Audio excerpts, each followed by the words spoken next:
नमस्कार. सरकारी कर्मचारी या यूट्यूब चॅनलमध्ये आपलं खूप खूप स्वागत आहे. राज्य कर्मचाऱ्यांना काल्पनिक वेतनवाढ विचारात घेऊन निवृत्ती वेतन निश्चित करण्याबाबत जी.आर. निर्गमित. चला तर याबाबतची सविस्तर माहिती पुढील प्रमाणे पाहूया. तत्पूर्वी चॅनलला सबस्क्राईब केलं नसेल तर चॅनलला सबस्क्राईब करायला विसरू नका.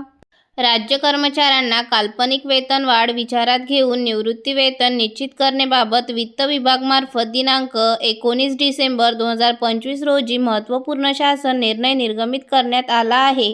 सदर शासन निर्णयानुसार नमूद करण्यात आले आहे की दिनांक 29 जून 2023 रोजीच्या वित्त विभागाच्या शासन परिपत्रकाच्या अनुषंगाने दिनांक 30 जून रोजी निवृत्त होणाऱ्या राज्य सरकारी कर्मचाऱ्यांना दिनांक 1 जुलै रोजीची काल्पनिक वेतनवाढ अनुज्ञेय करण्यात आलेली आहे. त्याच धर्तीवर दिनांक 31 डिसेंबर रोजी निवृत्त होणाऱ्या राज्य कर्मचाऱ्यांना दिनांक 1 जानेवारीची काल्पनिक वेतनवाढ अनुज्ञेय करण्यास सदर निर्णयानुसार मंजुरी देण्यात आली आहे.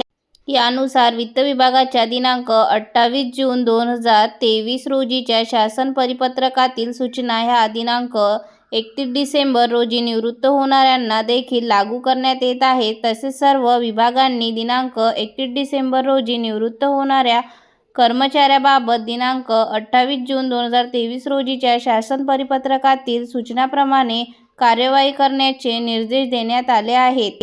दिनांक 1 जानेवारी रोजी वेतनवाढ देण्याची तरतूद 7व्या वेतन आयोगात दिनांक 1 जानेवारी 2016 पासून अंमलात आली असल्याने सदर तरतूद केंद्र सरकारच्या धर्तीवर दिनांक 1 जानेवारी 2016 पासून लागू करण्यात येत आहेत. धन्यवाद.